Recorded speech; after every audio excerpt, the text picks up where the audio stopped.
What is going on, everybody? Welcome back to another episode of the Heroes for Hire podcast. This is Hero Zero. This is the show where we choose one comic book character every single week. We talk their good points and their bad points, and we generally just give you a bit of a rundown of everything to do with that character.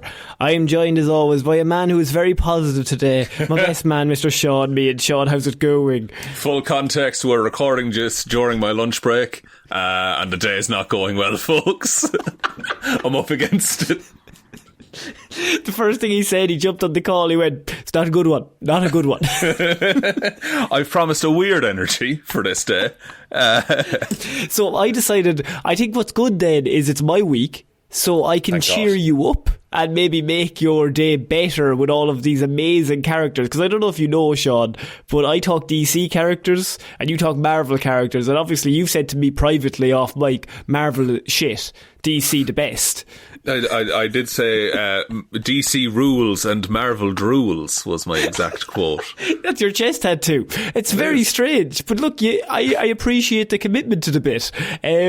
No, I think we've said it many times. All comic book people, some of them are good and some of them are bad. They're just companies at the end of the day. It's just pictures on paper at the end of the day. But none of it means anything, folks. This is the energy. I'm going to be like, he was first written in 1940. You were like, everyone's going to die soon. Yeah. Everyone you know and love is going to die. If I was born in 1940, I might be dead now, you know, so... What a great time. If this is your first episode, I'm sorry. You don't have to do anything. You can just chill out. But if it's your second or above, we'd really appreciate 5 stars, a like, a follow, a share, whatever way you can support the show. That would really help us out. We are going for 200 5-star reviews on Spotify before the winter solstice. Which I think very achievable. Personally. I think we can do it. So we just mark everything around solstices through the year. We're going back to our roots, really. You know, that's how everything used to happen in this country. Before woke. Woke took the solstices. Woke took the solstices. You make a Facebook post of that, you are getting at least 10 likes. I'm telling you now, every granny you know is liking that. That's going to... I'm getting some GIF responses in the comments, you know? Do you think... Is Minion still a thing? Do Minions still get reactions? I think they cycled back to being cool and now they're just forgotten about. But once it became cool again. Yeah, now it's AI GIFs is what people are using. Oh, that's perfect. They were all going to die soon. Yeah. Look at all the water it takes to make one of those. At least you got a cool reaction. So, Sean, I have been doing, over the last, I would say, maybe 6 weeks now, I've been doing many different Batman-based characters in DC, building up to a big storyline that I want to cover, but not this week. Because, Sean, this week, I realised that I wasn't in the mood to do that. So, fair, and thank God, because neither am I.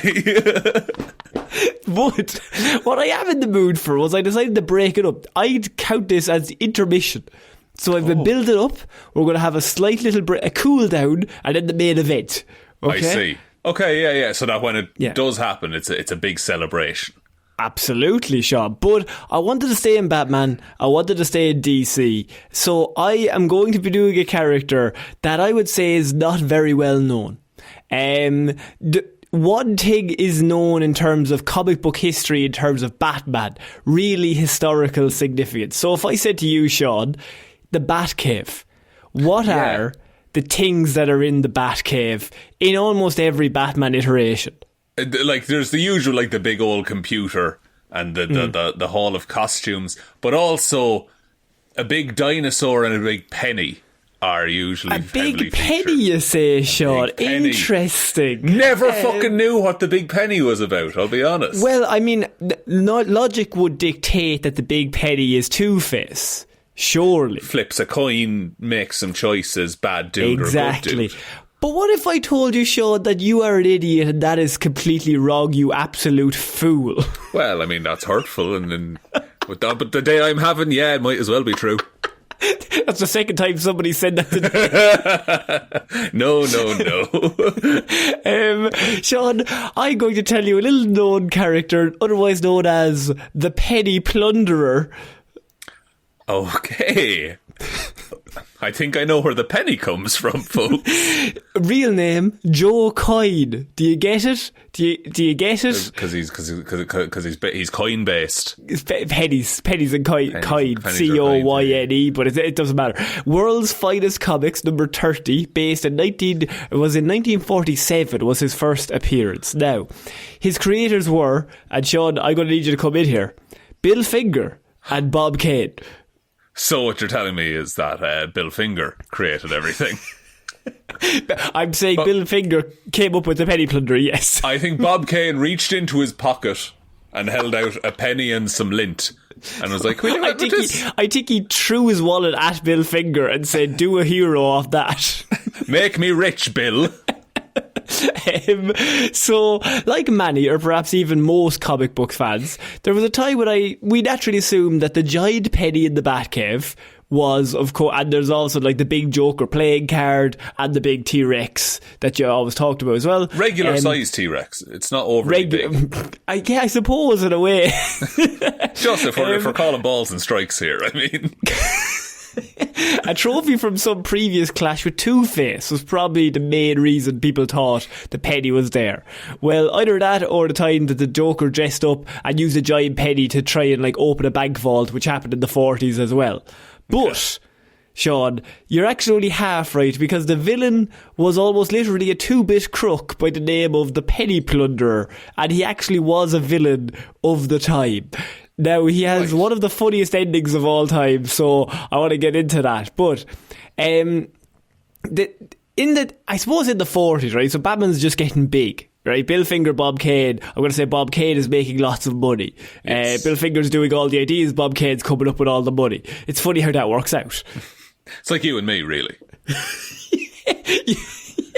You have a solid gold cane as of this right now. And you destitute on the streets.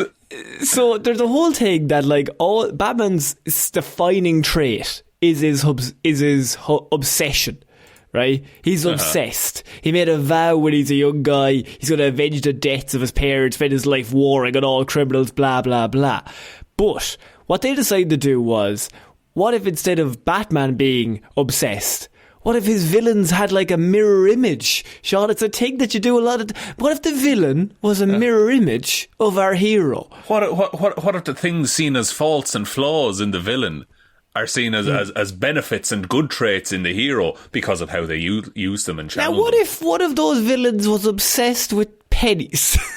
See, this is where it's harder to be. Batman doesn't care about money. He's got it. You know? Yeah. Well, that's actually probably going to come into it, because Joe Coyne's parents were penniless.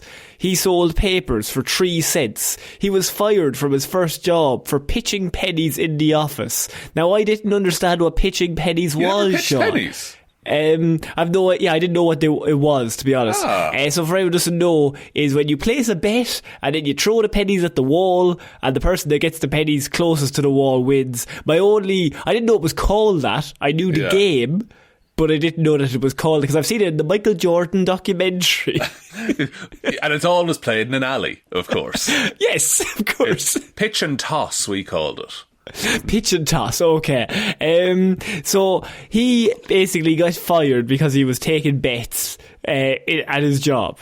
He then turned to crime, and on his first and last robbery as Joe Coyne, the register that he tried to rob, Sean, it was full of pennies. The insult. But what's a penny in 1947? It's got to be like $600. Yeah, like 1 penny. Because with inflation and the war and stuff like that. Yeah. Penny 1947. It's giving me British stuff and I can't be arsed, really. So, Sean, he tries to commit crimes. He's like, okay, my whole life has been ruined by pennies. I'm going to go do a bank robbery, or just a robbery in general. But then he shows up, and the place that he's trying to rob, register is full of pennies, Sean. You can see why his arch nemesis is pennies. Is it making sense? But if a register is full of pennies, there'd be at least something there. No, Sean, all the police officers were laughing at him. They were like, ha ha ha ha, he's trying to rob a register full of pennies. And it's so heavy he can't even run away. You fool, Joe Coyne. So he blamed his crimes on pennies and coppers. Get it? Oh my God. Get fucked. Anyway, in jail, the first victim of Joe Coyne, the penny plunderer, was subtext when he said, Sean, and this is going to be good, right? Because this panel is one of my favourite comic book panels. Because every time you read it, you have to read it like it's the most serious thing ever. But simultaneously, you have to remember, this is completely insane as an idea for a plot. Okay, I'm on board. Okay. When I get out, I'll get back at coppers and pennies. I'll fight coppers with pennies. Every job I pull will involve pennies. My crime symbol will be pennies. Batman hated bats and Yes. took the bat as his symbol. Yeah, what's he most afraid of? Pennies. Pennies. The germs they carry. The fact Yeah. that they cost more to manufacture than they're actually worth. Yeah. You Yeah. know? Now, while saying all this, by the way, he's in his jail cell with the bars and he's looking out the window at the moon, like decreeing his next mission. Full moon, I imagine. Shape of a Obviously, penny. Sean, like it's a brown moon. Anyway, when he got out, he set up a penny arcade as a front for his criminal enterprise. That's a successful business in the 1940s. I know this is probably asking a lot, Sean, but how did a literally penniless ex-con get any money to buy a penny arcade, I hear you ask? Well, it's 1947, shut the fuck up. He just walked in. He walked in off He the had a street. chutzpah and a best gal. And, like, why not just run the penny arcade at that point? Also, a penny worth 14 cents today. It's better. It's better than it was. He's literally 14 times his money. But he did a solid job doing a penny-themed crime, which I mean is difficult to pull off. He actually terrorised Gotham with pennies, and he made a lot of money in the process. How does he use the pennies to instill terror? You don't have any imagination, because he would go to the banks, give them a roll of pennies, only to have the pennies explode in crazy purple knockout gas. And then he would steal the rest of the money while everybody was asleep. I suppose, and then it's like a cycle, because then you steal a load of pennies again. Yeah. And then you have more pennies. He is throwing away money as a weapon as well. Yeah. Well, he hates pennies. But he needs pennies.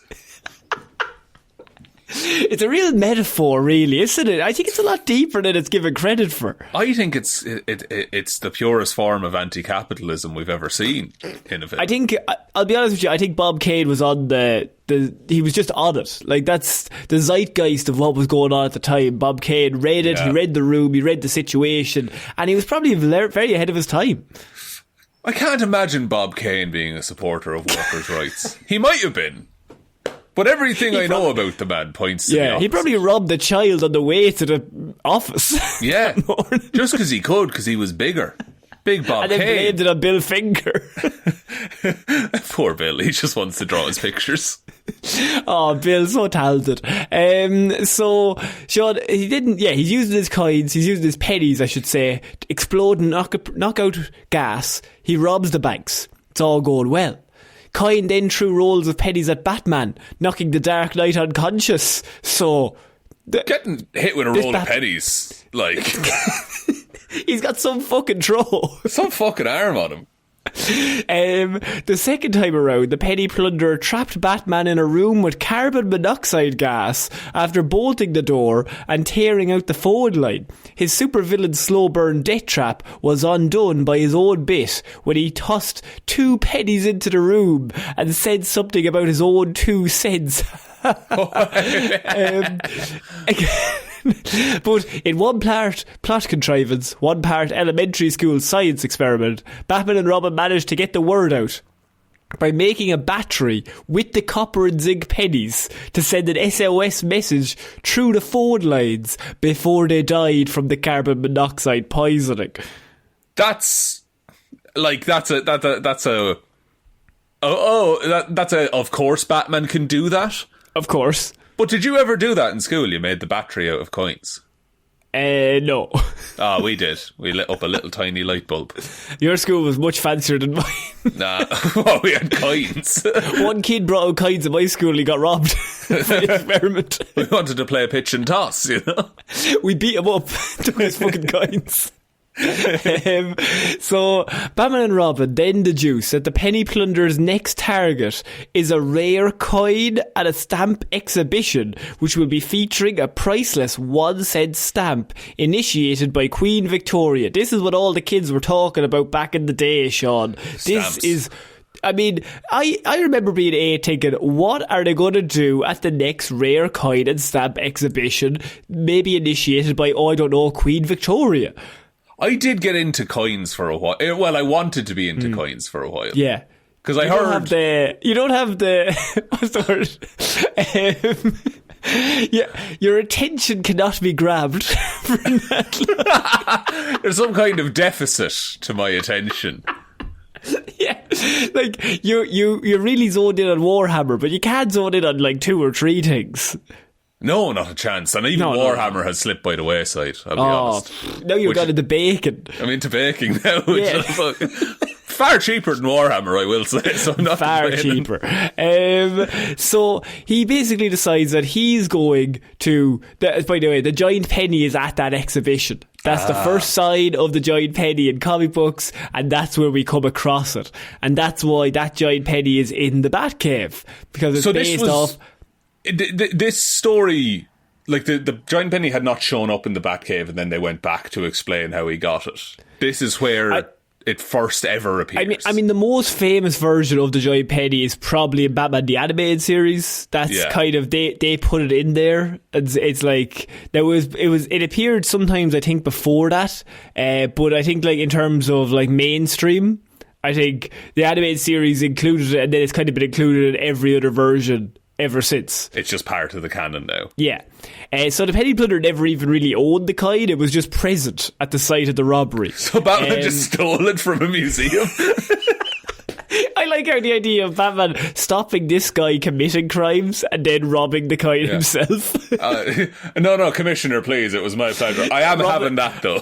Robin's like wheeling it out on a wheelbarrow when he's talking to Commissioner Gordon. He's got it under like the smallest like blanket he can. Robin, don't fucking scratch it. Look, Commissioner, I'll take it away for safekeeping. Don't you fucking worry, lad. Inspect it for fingerprints. Back in my cave. So he basically starts using the coins as weapon. He smacks Batman over the head with the roll full of pennies again, and then he throws loose pennies under Robin's feet to slip him up, Sean. So classic move. Classic penny attacks. But Batman, being a wealthy man, isn't distracted by all of the free money on the floor. He's like, the poors will get that, Robin. Robin, don't touch it. You'll come out in a rash. So if pennies had already been the bane of existence, maybe it wasn't such a swell idea to make them your signature. It's kind of like if Bruce Wayne became Gunman, I think, really, in a kind of way, or Clarke Kent became like, I don't know, Captain Kryptonite, some sort of just like he should really be an anti-penny crusader. Or if Spider-Man became Living Uncle Guy. Spider-Man became I shot my uncle myself, man. Spider-Man became I just killed a guy, I don't know what to do. I just killed Ben. Fucking hell. Despite months of penny-related crimes being committed in Gotham, Batman and Robin needed to literally be imprisoned by the penny arcade owner named Joel Coyne for things to finally click. Because if there's one thing that we all know about the 40s comic books, Batman and Robin are idiots a lot of the time, but just so happens that the villains are also idiots. Yeah, everyone's a level of dumb. Maybe all the lead paint in Gotham is probably what did it. Yeah. But yeah, the Batman and Robin, for most of like that golden era, they're just hanging out doing stuff. Like, and then a costumed person will come and cause trouble, and they're like, oh great, we get to go kick the shit out of him. And then normally what happens is they get kidnapped, they get taken back to a secret base. The villain then does a big monologue about who they are, why they're there, and what their giant plan is. And then Batman overcomes it and then knows who the villain is. And then Batman, it's always, there's a shot of the villain being hauled into a police car, and Batman is standing there, hands on hips, explaining how he had the whole thing under control the whole time. But you see, Robin, I have loads of pennies. I have a little wallet. I'm a billionaire in the 40s. You know what that means in the future? If he's 14 cents richer now and he has pennies, what am I? What am I? I'm a god, Robin. I can buy and sell you. I will buy and sell you, Robin. Thank you for your help, first Robin. Wait, what? What the fuck? Sorry, I mean first Robin. Oh wait, no, actually. Batman then realised after all this that people in need were in trouble. And by people in need, I mean Bruce Wayne's millionaire friends who needed to throw a penny slot machine party aboard a yacht. And they couldn't because there's a penny-themed villain on the loose. It's too risky. It's too risky. When will someone think to protect the rich? It must have been just a mistake on their part, because with both the Great Depression and World War II going on, the super rich would never be as out of touch as to have a penny slot machine party aboard a yacht while there's the penny just villain roaming the street, Sean. It's too dangerous. It's too risky. It's too risky. Also, those like penny machines, you can't have them on the water, surely. It'd rig the game. Anyway, they all got gassed, but no worries. Batman was able to protect their walking around money. Joel Coyne came up with a desperate last plan. He split up with his goons, and he would lure Batman and Robin into the city. He sent his goons back to the goon cave, and where they belong. They were all gooners. All professional gooners. Professional gooners. He would lure Batman and Robin into the city, lock himself into a room, and then call his criminal guys with his location. Then they would come and beat the fucking shit out of Batman and Robin. It's solid a perfect plan, Sean. I'll be the bait. I'll then ring you and tell you where I am, and then you turn up and break their kneecaps. Yeah, you guys fight Batman. Well, as always, Joel Coyne's downfall came from pennies, Sean. Now you're not going to like this. He needed a nickel to operate the phone that he had. And he only had 5 pennies. The payphone would only take 1 coin, not 5. They don't give out change like that, you know? Yeah. Could you Minutes not dial later, the operator, maybe?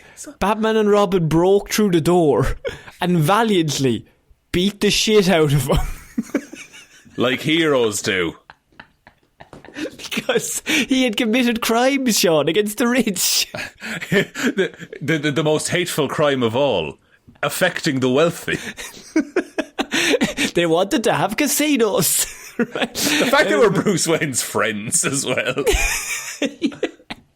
In the end, Joel Coyne learned that his superstitions were just that, superstitions. He was responsible for his own choices in life. This is his only issue because he eventually overcame all of his bad things and he got better.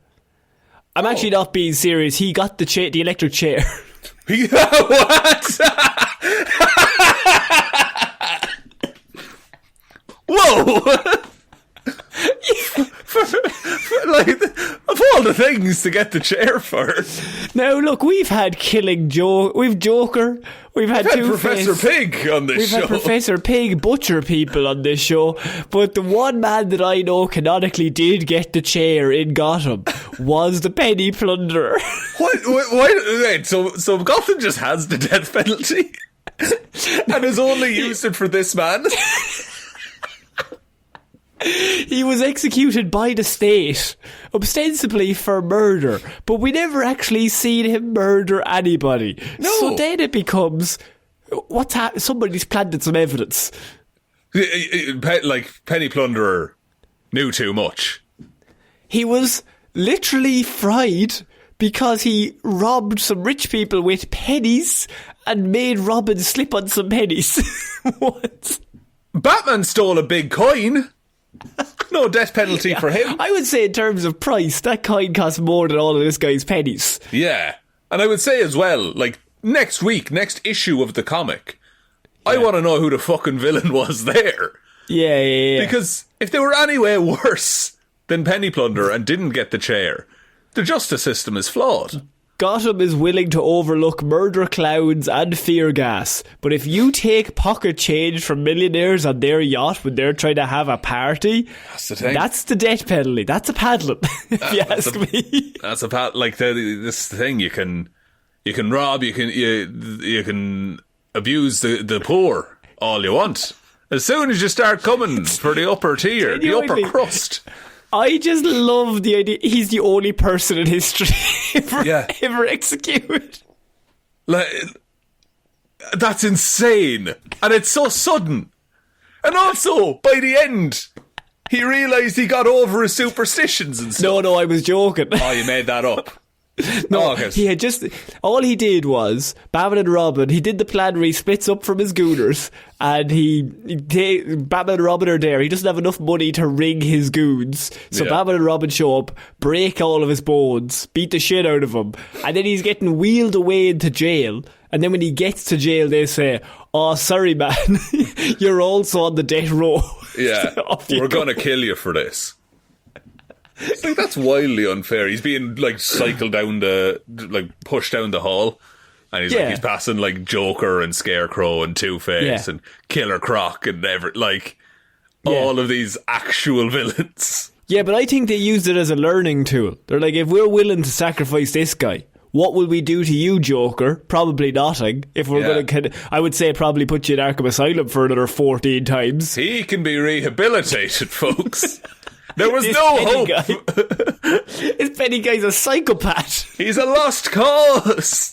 The Penny Plunderer does live on, though. In every iteration of the Batcave, there's a life-size T-Rex, a giant Joker card, and the giant Penny. A memento of his fight with Joe Coyne. Maybe he has it there just to kind of look at and go, that's the man I had murdered because he robbed my friends. Because of me. But I didn't kill him. I didn't kill him, but I don't need to save him. He said. It's to remind Batman.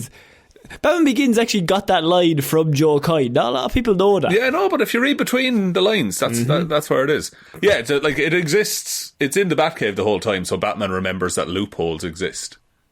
Yeah. Okay.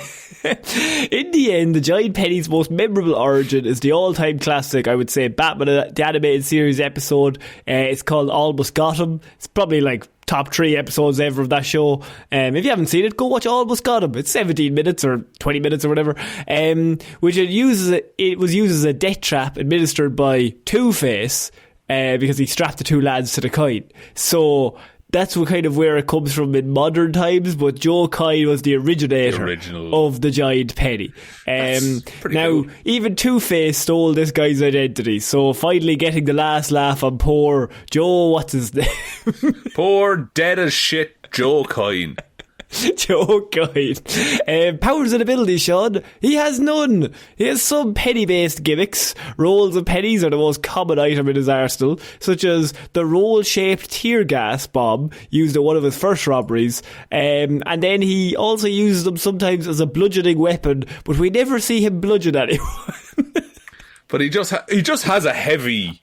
I think, and this is just me, Gotham Police, or probably Batman. I think Batman wanted this guy off the streets, right? Because he was robbing his rich friends. Yeah. There's a situation in my head where Bruce Wayne is going around planting evidence on bludgeoned victims, but planting rolls of on the crime scene just to be like, lads, James, it's an epidemic, Commish. You know? We gotta... Commish. I mean, just have a look. Just all I'm seeing is pennies here. Look, I know I'm the world's greatest detective, but I think it might be the penny guy doing it. And the guy has literally like the Joker smile. He's like, he was so happy to get bludgeoned to death by the Penny Plunderer. It's like a handwritten confession by the Penguin. Just... The Penny Plunderer trying to pin it on one of our most stand-up people in Gotham. And then Gordon, after all of this, is like, fucking the chair for this man. I knew that was coming, and I was like, I really want to hit him with it. Oh man, you pulled the rug. It was great. So Sean, that's my review, a report I should say, on the Penny Plunderer, Gotham's most vicious and horrible villain that's ever been in the city. I'm for one, I'm glad he's dead and never coming back. I mean, he left a trail of victims in his wake. And he should be drawn and quartered. I actually wasn't doing a pun. All right. Don't worry about it. It's fine. In for a penny, in for I just forget. Dollars. Do you want me to check us out, Conor? Yeah, sure, why not? Thank you everyone for listening to this episode of Hero or Zero. We will be back on Monday with an episode of the Heroes for Hire podcast and Heroes for Hire presents Weird News, and we will be back next week with another episode of Hero or Zero. Big thank you to everyone over on Patreon, patreon.com/Heroes for Hire podcast. Link to that is in the description. Everyone who supports over there, absolute legend, and helps us to keep making the show. So thank you very, very much. There is also the merch store, heroesforhire.ie/shop. Twitter's at Heroes for Hire Pod, the 4 is the number 4. Facebook is Detective Divilment's discussion group. Instagram is Heroes for Hire Podcast. Blue Sky is Heroes for Hire Podcast. And the best way to ever about the show is to tell one human being that we exist. Just a one, please. And I think that's about it, Conor. I think so. So I've been Conor Lawler. I have to go back to work. Yeah, thanks, guys. Bye. Bye.